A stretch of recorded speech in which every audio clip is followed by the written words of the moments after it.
satu-satunya anak berusia 19 tahun yang didemo di Republik ini hanya saya. Nggak ada.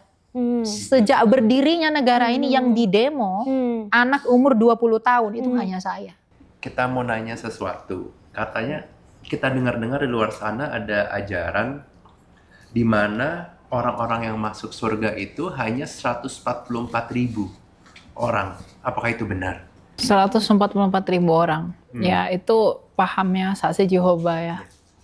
Jadi kalau mereka mengatakan orang yang masuk surga itu hanya 144.000 orang, mereka membaca Wahyu 7 itu secara harafiah. Itu salah. Jadi 144.000 orang itu kita harus pahami dalam gematria orang Ibrani. Apa maksud 144.000? 144.000 itu adalah hasil perkalian dari 12 kali 12 kali 1000. 1000 itu adalah perkalian dari 10 pangkat 3. 10 itu adalah angka kegenapan Allah. 3 itu adalah angka Allah merujuk kepada ketritunggalan Allah. Jadi 12 kali 12 kali 1000 itu merujuk kepada 12 suku bangsa Israel, umat perjanjian lama, dan umat perjanjian baru, yaitu gereja Tuhan yang didirikan di atas 12 para rasul.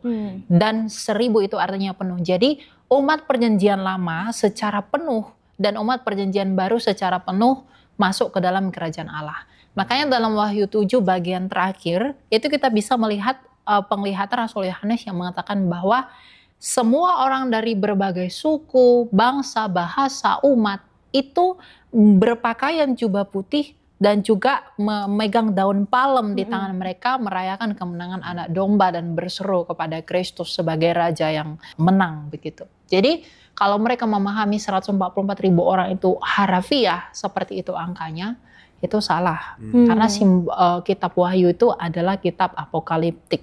Itu kitab eskatologi yang penuh dengan simbol.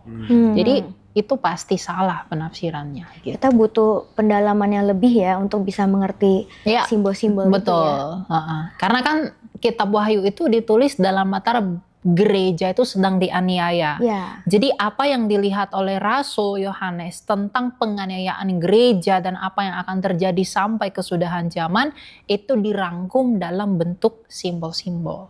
Dan penglihatan Rasul Yohanes itu sebenarnya sedang mengkomplitkan apa yang dilihat oleh Nabi Daniel.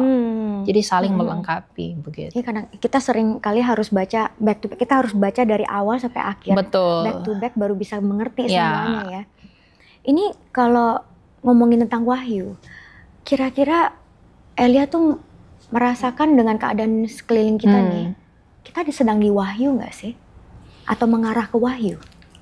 Kita zaman itu sudah ada di dalam Wahyu. Jadi seluruh zaman itu sudah ada dalam kitab Wahyu. Apakah Anda mengingat di kitab Wahyu mungkin tentang peperangan naga di sorga? Nah, itu terjadi pada zamannya Adam. Peperangan naga di sorga itu bermaksud kepada malaikat-malaikat yang tidak tunduk pada batas kekuasaan mereka seperti yang dikatakan oleh Rasul Yudas, itu kemudian pada akhirnya memberontak kepada Allah. Nah, peperangan naga di sorga, di Samayim, itu artinya adalah malaikat-malaikat itu memilih memberontak kepada Allah dan ingin menyamai Allah. Dan kemudian ketika mereka hendak menyamai Allah, mereka langsung terlempar dari hadirat Allah karena mereka tidak lagi kudus sedangkan Allah kudus. Jadi kitab Wahyu itu bukan hanya menuliskan apa yang terjadi sejak penglihatan Rasul Yohanes kepada kesudahan zaman, tapi dia juga kembali kepada permulaan segala sesuatu, yaitu sejak penciptaan, bahkan sebelum penciptaan Adam dan Hawa. Karena malaikat itu jatuh, itu sebelum Adam dan Hawa itu diciptakan. Ya, jadi apakah kita sudah ada di dalam kitab Wahyu? Kita sedang di dalam masa penggenapan Wahyu. Bahkan Yesus Kristus di zamannya Tuhan Yesus pun, zaman itu pun sedang berada di dalam masa penggenapan Wahyu. Tapi kalau dipertanyakan di masa yang bagaimanakah kita? Rasul Yohanes, Rasul Paulus mengatakan, saudara-saudariku yang terkasih, kita sudah berada di zaman yang akhir. Kalau 2000 tahun lalu itu dikatakan bahwa ini sudah zaman yang akhir, berarti sekarang kita sudah benar-benar berada di akhirnya dari zaman itu. Apa tandanya? Yang pertama, pengajaran-pengajaran palsu. Tuhan Yesus dalam Matius 24 itu mengingatkan kita bahwa nanti di akhir zaman akan banyak pengajaran-pengajaran yang hanya akan memuaskan telinga. Sekarang kita lihat betapa banyaknya gerakan kekristenan yang mempromosikan Injil dengan cara yang salah, yaitu teologi kemakmuran misalnya. Maksudnya jadi kayak pendeta yang ngomongin tentang masalah tentang berkat. Jadi mereka menggait itu nabi palsu. Wow. Karena mereka begini. Banget ini informasinya. Karena mereka menggait pengikut, itu tidak mengajarkan bahwa mengikuti Kristus adalah penderitaan. Makanya Rasul Paulus kan menasehati Rasul Timotius, anak rohaninya, bahwa mengikut Kristus itu adalah panggilan untuk menderita. Tapi sekarang terlalu banyak, saya tidak menghakimi gereja apapun, karena itu tidak tergantung pada gereja tertentu. Tapi memang ada orang-orang, kita masyarakat atau warga gereja yang mendatangi hamba Tuhan yang sesuai dengan keinginan kita saja. Karena mereka pengen diberkati, pengen hidupnya seperti itu dan lain sebagainya. Itu kayak gitu salah nggak sih sebenarnya? Itu sangat salah. Karena apa? Dia berarti mengikuti Tuhan dengan motivasi keinginan dagingnya. Benar juga sih. Ya, bukan karena benar-benar mencintai Kristus dengan rela ikut menderita di dalam salibnya. Begitu.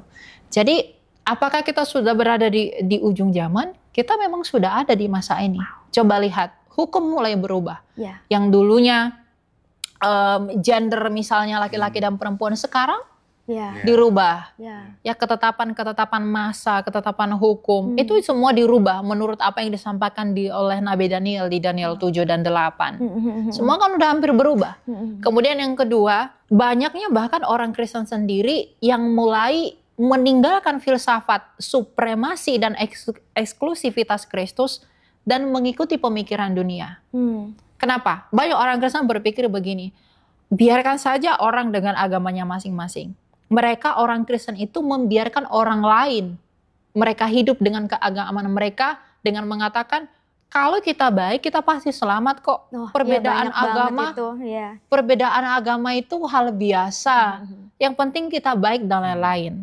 Satu hal yang saya sering dengar ya, Tuhan Yesus baik pasti maafin. Jadi mereka muasin diri nih, gitu. Justru sebenarnya kalau kita mengasihi sesama kita akan begitu merasa berbelas kasih kepada mereka yang berada di tepi jurang maut.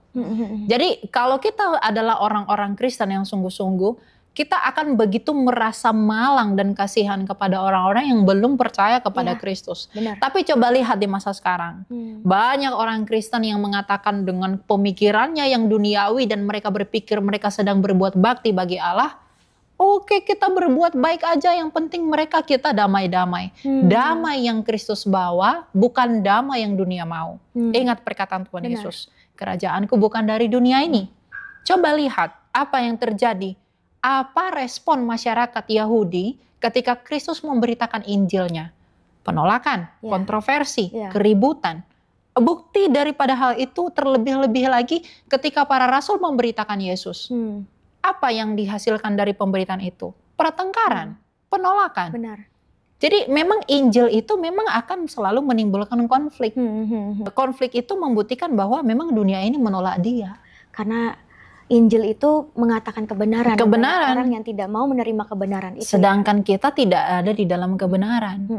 Gitu. Jadi penolakan kepada Injil itu membuktikan bahwa memang manusia itu semuanya berdosa. Ya, benar. Gitu. Jadi kita sudah benar-benar berada di ujung zaman dengan semua tanda-tanda. Apalagi tuh tanda-tandanya yang kira-kira?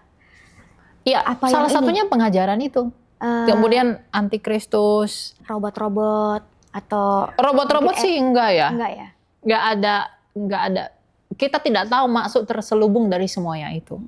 Sebenarnya segala sesuatu yang ada di bumi ini, perkembangan teknologi dan lain-lain itu adalah anugerah Tuhan.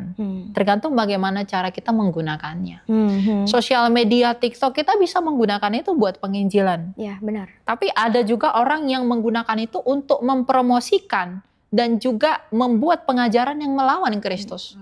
Jadi semua tergantung di tangan siapa. Kalau di tangan orang yang sungguh-sungguh percaya, dia akan menggunakan sosial media itu untuk menelanjangi bahwa kita adalah orang berdosa dan semua kita puncaknya kemudian pengagungan kepada Kristus. Tapi kalau kemudian kita mengikuti pikiran dunia, ya kita hanya akan meninggalkan dia, acuh tidak acuh kepada pengajaran, datang ke gereja hanya untuk senang-senang doang, motivasi yang lain-lain sebagainya. Ya itu tanda zaman. Kemerosotan moral dan kemerosotan pengajaran itu adalah tanda zaman yang paling sahih. Nah ini kan banyak sekali yang suka menanyakan post rapture, pre-trip, atau Amil. Ya. Nah itu sebenarnya kalau Elia lebih percaya yang mana? Do you believe in rapture? Rapture ya. Jadi begini, pandangan akhir zaman itu ada 3. Ada post millennium, ada pre-millennium, ada amillennium. Jadi post millennium, pre-millennium ini mereka percaya pengangkatan ada yang sebelum 1000 tahun, ada yang setelah 1000 tahun. Atau bisa dikatakan dipercayai pengangkatan itu akan terjadi sebelum 1000 tahun, sesudah 1000 tahun, atau sebelum penyiksaan atau setelah penyiksaan. Nah, sedangkan ada satu pandangan yang namanya amillennium. A itu artinya tidak. Misalnya agama, ya ateis. Jadi amillennium itu A, itu artinya tidak. Millennium artinya 1000 tahun. Berarti tidak 1000 tahun dalam pengertian harafiah. Keren juga ya, A ya, baru tahu itu. Ya, A itu artinya tidak. Ya kan? Agama itu berarti agama, ateis. Teis itu kan Tuhan. Ateis berarti tidak bertuhan. Berarti amillennium berarti tidak 1000 tahun. Nah, saya pandangannya yang amillennium. Tidak 1000 tahun. Tidak 1000 tahun. Kenapa? Kaitannya dengan apakah saya percaya pengangkatan? Saya percaya bahwa suatu saat nanti akan ada momen kita menyongsong Kristus. Seperti yang dikatakan dalam surat Tesalonika. Kita akan menyongsong dia di awan-awan. Tapi saya tidak pernah memaksudkan itu sebagai pengangkatan sebagaimana yang dipahami oleh orang-orang yang menganut post millennium dan pre-millennium. Karena apa? Kebanyakan gerakan gereja modern, mereka percaya bahwa suatu saat nanti akan ada momen di mana orang Kristen akan diangkat dan tidak mengalami penganiayaan. Saya tidak setuju dengan itu. Karena semua orang Kristen harus dianiaya. Matius 24, kalau bukan karena ada orang pilihan di dalam penganiayaan itu, waktu penganiayaan itu tidak akan dipersingkat. Nah, kalau ada orang pilihan di dalam masa aniaya, lalu siapa yang diangkat itu? Jadi saya tidak percaya dengan pengangkatan bahwa kita tidak mati, kita akan diangkat, kita tidak akan mengalami penganiayaan. Saya percaya bahwa kita akan mengalami penganiayaan. Dan saya tidak menyebutnya dengan pengangkatan tetapi kebangkitan. Gitu. Berarti lebih percaya yang ada di Wahyu ya. Kalau memang yang semuanya sebenarnya semuanya berapa lama lagi Tuhan yang itu ya? Ya, sebenarnya semuanya itu didasarkan pada kitab Wahyu. Ketiga pandangan itu hanya saja tafsirannya berbeda-beda. Cuma saya menghargai pandangan post dan juga pre-millennium, tapi saya tidak mempercayai itu. Saya lebih cocok dengan amillennium. Karena begini, kalau dikatakan kerajaan 1000 tahun itu nanti, pertanyaan saya, kerajaan apa yang hanya 1000 tahun? Tapi kan ada di Alkitab kan? Betul, kerajaan 1000 tahun itu sama seperti 144.000 tadi. Itu nggak dipahami seperti tahunnya kita. 1000 tahun itu adalah 10 pangkat 3. 10 itu angka yang penuh genap dan sempurna. 3 itu adalah angka ilahi karena Tritunggal. Jadi 10 pangkat 3 yang adalah 1000 adalah kerajaan yang genap dan penuh menurut ukuran Allah. Kita nggak tahu itu berapa lama. 10.000 tahun, 1 juta tahun, berapa tahun. Makanya dalam orang yang mengikuti pandangan amillennium hari ini, kita sedang hidup dalam masa kerajaan 1000 tahun. Karena kerajaan 1000 tahun adalah masanya gereja.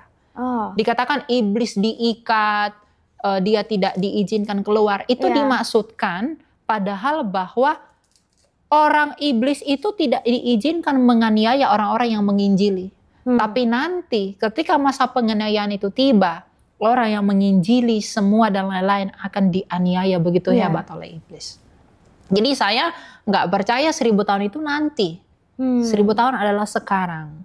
Masa damai. Ini interesting juga ya. Gitu. Nah, kalau misalnya, kan kalau kita lihat urutannya Wahyu, nanti setelah pengangkatan ada 1000 tahun.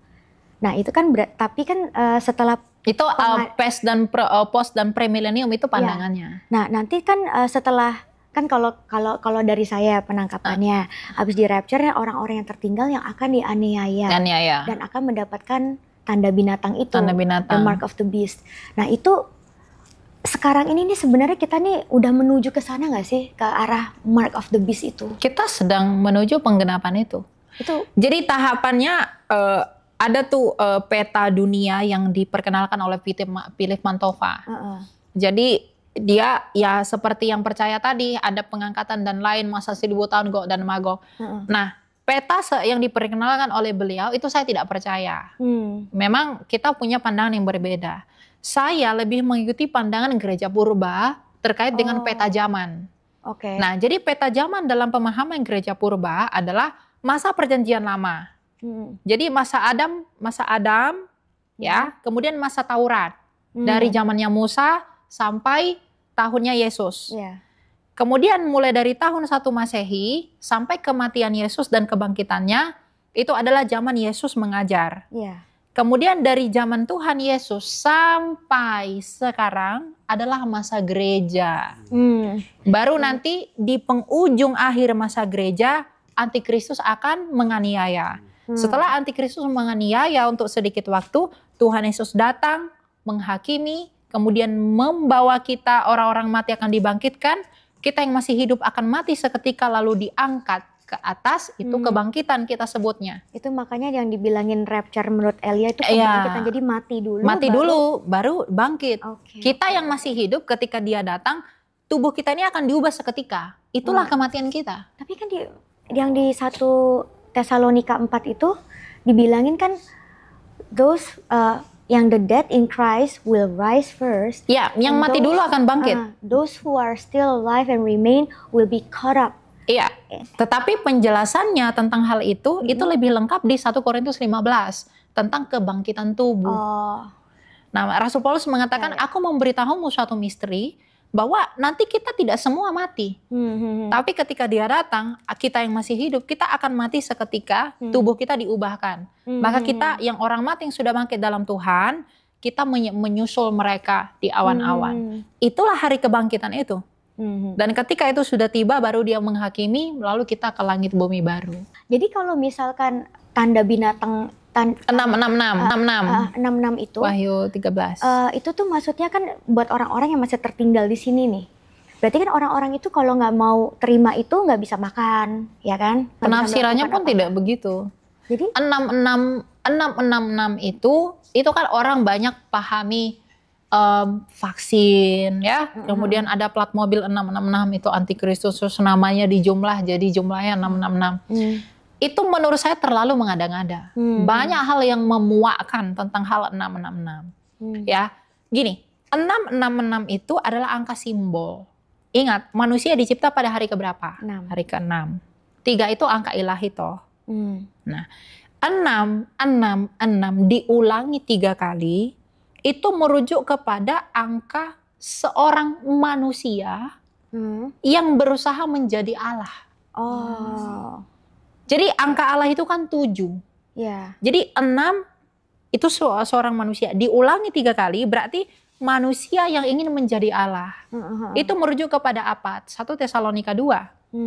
Tentang apa? Tentang orang-orang, seorang tokoh pendurhaka yang akan meninggikan diri di atas segala sesuatu, kedurhakaan Tuhan. Jadi 666 itu adalah manusia yang ingin menjadi seperti Allah. Ditanam di tangan, ditanam di dahi, itu artinya apa? Di tangan itu artinya kan tangan kanan. Di tangan kanan dan di dahi mereka. Tangan kanan ini artinya kepercayaan, persahabatan. Kalau kita salaman dengan tangan kanan. Nah, jadi kalau dikatakan tanda itu ditanamkan di tangan, artinya orang-orang yang memiliki tanda di tangan itu mengadakan persahabatan dengan antikristus itu. Kayak sepakat gitu. Iya. Lalu ditanamkan di dahi artinya apa?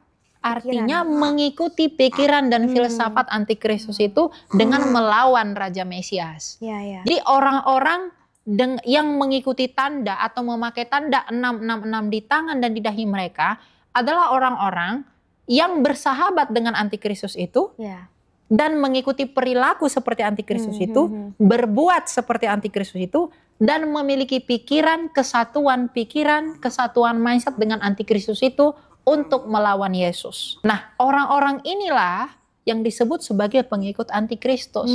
Nah, orang yang tidak memakai tanda itu tidak dapat menjual, membeli. Menjual di sana itu tidak berarti membeli makanan, menjual ini, bukan. Tetapi tidak dapat menjual, membeli artinya kita tidak akan bisa melakukan apapun kalau kita tidak berbuat mengikuti antikristus itu dan tidak mengikuti pikirannya dia. Karena kita akan dianiaya oleh mereka. Pikiran apa sih kira-kira yang mereka siapkan? Itu merendahkan Kristus. Menghujat Kristus. Menghujat Allah yang benar. Itu yang akan mereka lakukan. Bukan. Di Tesalonika dikatakan dia adalah pendurhaka. Dia adalah pendurhaka. Jadi dia akan mendurhakai Tuhan sebelum dia datang. Dia akan menyebut dirinya sebagai Tuhan. Dia akan menghina anak Allah. Dan dia bahkan akan menyombongkan dengan mulutnya yang penuh hujat, akan mengatakan bahwa Yesus itu bukan apa-apa, akulah Mesias. Berarti sebenarnya kayak kan sekarang ini lagi marak kayak katanya ada gereja setan di Jakarta. Itu kan mereka kerjaannya menghujat-hujat Tuhan. Itu berarti part of... Itu bagian dari mereka. Jadi bedakan Antichrist and the Antichrist. Jadi sang Antikristus dengan Antikristus. Antikristus, Antichrist tambah S di belakang, itu kan jamak, ya, plural. Dengan Antikristus yang bentuknya tunggal itu berbeda. Antikristus itu sudah ada sejak zaman Tuhan Yesus. Yaitu setiap orang di luar Kristus itu pasti Antikristus. Tetapi ada di Antichrist, seorang Antikristus. Itu adalah orang yang itu nanti akan datang. Itu kita belum tahu siapa. Udah mulai kelihatan nggak kira-kira? Belum ketahuan ya? Iya, tapi yang pasti dia dari kita, orang Kristen sendiri.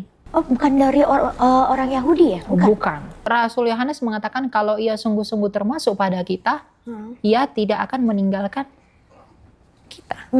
Dan dia akan melakukan pendurhakaan. Orang yang durhaka kan adalah orang yang sebelumnya mengikuti Kristus.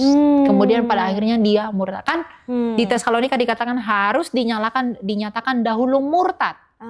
Berarti seseorang yang pernah mengikuti Kristus lalu murtad, lalu meninggikan dirinya atas Kristus, itulah antikristus itu. Itu katanya kan di Antichrist ini nih kan nanti akan melakukan mujizat-mujizat palsu. Betul. Kayak gitu-gitu tuh berarti benar ya? Benar. Karena dia pernah belajar karena dia pengikut Kristus sebelumnya. Mujizat yang dia lakukan itu pun bukan dari Tuhan. Itu dari setan. Oh, dari setan. Kan si naga itu yang memberikan kuasa kepada si binatang itu sehingga mulutnya penuh hujat.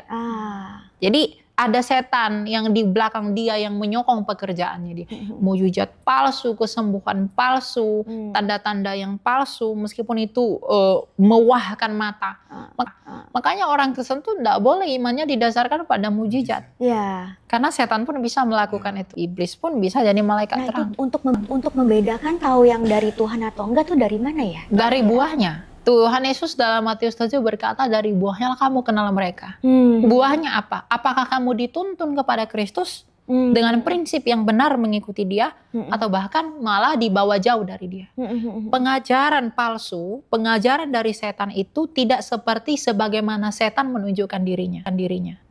Setan yang menunjukkan dirinya dengan bentuknya yang aneh-aneh itu setan bodoh. Dia akan buat bentuknya itu cantik, menyerupai yang ori. Menyerupai yang benar. Tetapi di belakangnya ini nggak benar. Nah, pengajaran palsu pun seakan-akan terlihat benar, tapi sebenarnya tidak benar. 99% benar, 1%-nya salah. Kedengarannya benar, ikut Tuhan karena begini, baik segala macam. Akan menyebut Tuhan juga? Kan Tuhan Yesus berkata orang akan berseru kepadaku, Tuhan, Tuhan. Bukankah kami bernubuat demi namamu? Bukankah kami bermujizat demi namamu? Tapi Tuhan berkata apa? Hanyalah engkau semua pembuat kejahatan. Oke. itu benar-benar harus beriman banget ya, harus bisa tahu. Bukan masalah juga berimannya sih. Memang iman itu yang menyelamatkan kita, tapi yang perlu dikoreksi dalam hal ini adalah apakah orang Kristen itu benar-benar mencintai Kristus? Apakah orang Kristen itu benar-benar mencintai kesungguhannya dalam Injil? Karena banyak orang mengaku Kristen, banyak orang mengaku percaya, tapi sebenarnya kepercayaannya kepada Tuhan didasarkan pada keinginannya agar Tuhan memenuhi kebutuhannya. Benar ya. Tanpa mengerti sebenarnya apa maksud pengorbanan Kristus, dan bahkan lebih jauh mereka tidak mau berkorban untuk Kristus. Kan kita semua dipanggil melakukan kehendak Tuhan. Kehendak Tuhan itu apa? Semua orang diselamatkan. Kalau kita tidak mengambil bagian agar orang-orang diselamatkan, yaitu dalam pemberitaan Injil, apakah kamu bisa disebut Kristen? Bahkan Rasul Paulus mengatakan kamu harus menguji dirimu sendiri. Sudah sejauh apakah kamu? Dia menasihati Timotius begitu. Kamu boleh menguji dirimu sendiri. Apakah iman itu memang ada di dalam kamu? Ya, iman yang sejati adalah iman yang berbuah kepada ketaatan kepada hukum Kristus. Banyak Kristen sekarang ini ya lebih mencintai dunia, tapi mereka masih mengaku Kristen. Menginginkan dunia dengan berharap kepada Allah yang adalah roh. Padahal Tuhan Yesus berkata kerajaan-Ku bukan dari dunia. Banyak orang dari kita, saya tidak menyebut siapa ya, kita kembali merenungkan, bahkan ini pun berlaku buat saya ya. Kita merenungkan, banyak dari kita begini, banyak dari kita berpikir ada perdamaian dengan Allah bisa berjalan bersamaan dengan perdamaian dengan dunia. Padahal itu tidak akan pernah terjadi. Nggak bisa. Sesimpel bagaimana respon dunia ini kepada Kristus. Ketika Tuhan Yesus melayani, apa yang didapatkan oleh Yesus? Semuanya penolakan. Bahkan Tuhan Yesus berkata kepada orang Farisi, mereka ular beludak yang mengikuti Yesus hanya dengan motivasi apa yang bisa Yesus lakukan buat mereka. Semangat itu bangkit lagi sekarang. Elia ini sebagai pengikut Kristus, apakah banyak pernah mengalami penolakan? Saya selalu tertolak. Oh, selalu tertolak? Selalu tertolak. Oh. Banyak orang yang membenci saya tanpa alasan. Banyak orang yang saya katakan tidak suka dengan narasi pengajaran saya. Tapi saya berpikir bahwa itu adalah tanpa menghakimi siapapun. Saya mengatakan itu adalah hal yang wajar dari penginjilan. Karena kadang begini, orang menghakimi, misalnya saya melayani di TikTok, saya memberi sebuah narasi, atau saya melayani di YouTube, memberikan sebuah narasi. Banyak orang yang mungkin tidak sepakat dengan saya, lalu menghakimi, ngejudge saya. Oh, kamu belum sekolah teologi tapi sudah mau mengajar dan lain sebagainya. Oh, pandanganmu itu salah begini-begini dan lain-lain. Saya melihat hal seperti itu bukannya marah, tapi justru berpikir bahwa ya memang orang proses belajarnya beda-beda. Ada yang pengetahuannya sedikit, tapi langsung mau menghakimi. Ada yang pengetahuannya banyak juga mau menghakimi, sekalipun memang dia tidak berhak untuk menghakimi siapapun. Tapi kan untuk saling mengingatkan itu perlu. Ya, benar. Ya, jadi penginjilan itu memang membuat kita tertolak. Saya di sosial media tuh banyak orang yang menghina secara verbal, mengancam dan lain sebagainya. Lewat komen atau komen di pesan pribadi dan lain sebagainya gitu. Tapi ya itu hal yang harus dibayarkan untuk penginjilan. Saya tidak merasa, wah saya sudah mendapat perlakuan seperti ini, berarti saya sudah hebat apa segala enggak. Justru itu sebenarnya juga mengkoreksi pribadi saya, apakah saya sudah benar dalam melakukan hal ini atau enggak. Itu jadi setiap hari paling bagus loh. Elia tuh punya attitude yang bagus. Karena sering kali kan kita kan ya Tuhan sedang mengajar kita, sedang disiplin kita, tapi attitude kita tuh hanya kayak seperti anak kecil, kayak nggak mau terima. Banyak orang Kristen seperti itu kan. Kadang-kadang Tuhan izinkan hal terjadi seperti itu karena Tuhan pengen lihat attitude kita gimana sih, respon kita gimana sih dengan hujatan seperti itu atau gimana gitu. Itu sebatas apakah kita berhak menuntut. Injil itu menyinggung semua orang. Benar. Kadang gini, kadang orang-orang mengatakan kepada saya, kamu tuh kalau ngomong tuh nggak usah terlalu keras. Itu takut yang lain tersinggung. Kalau dia tersinggung, biarkanlah dia tersinggung untuk sementara. Bukankah hidupnya selama ini menyinggung Allah? Mengapa dia tidak mau tersinggung untuk sedikit waktu? Bagus banget itu. Hidup kita ini menyinggung Allah. Iya, benar. Saya perjalanan ke sini juga berdosa, melihat yang enggak seharusnya dilihat, memikirkan apa yang tidak dilihat. Jangan pikir karena saya pelayan Tuhan, saya udah wah suci, enggak. Saya juga dicobai setiap hari. Saya jatuh dalam dosa itu pasti. Tapi kan tentang respon dan kerinduan hati kita, mau berubah atau tidak, mau menjalani atau tidak, kan begitu. Jadi kalau Injil itu membuat orang tersinggung, jangan ikuti perasaan dagingmu untuk berdamai dengan dunia. Biarkan semua orang tersinggung. Seperti perkataan Rasul Paulus. Apakah dengan mengatakan kebenaran aku menjadi musuhmu? Ya, apa pentingnya orang mengkerutkan keningnya sama saya kalau Kristus tersenyum pada saya? Apa pentingnya orang membenci saya kalau Tuhan saya mengasihi saya? Ya kalau orang yang saya cari itu bermasalah. Tapi bukan manusia yang kita cari. Ya. Apa pentingnya hidup sih di dunia ini? Sebatas apa dan sejauh apa kamu menikmati semua? Tapi kalau masih Tuhan izinkan, ya lakukan. Ya. The best for him. Gitu. True. Ini kan tadi kan Elia sempat ngomong ada yang mempertanyakan kan Elia kan tidak pernah sekolah teologi, tapi kok berani kayak begini menginjili. Itu sebenarnya kok Elia bisa tahu ini semua tuh dari mana? Apa karena hubungannya suka baca Alkitab, lalu mempunyai hubungan dengan Roh Kudus, Tuhan mengajarkan lewat Roh Kudus, atau bagaimana itu?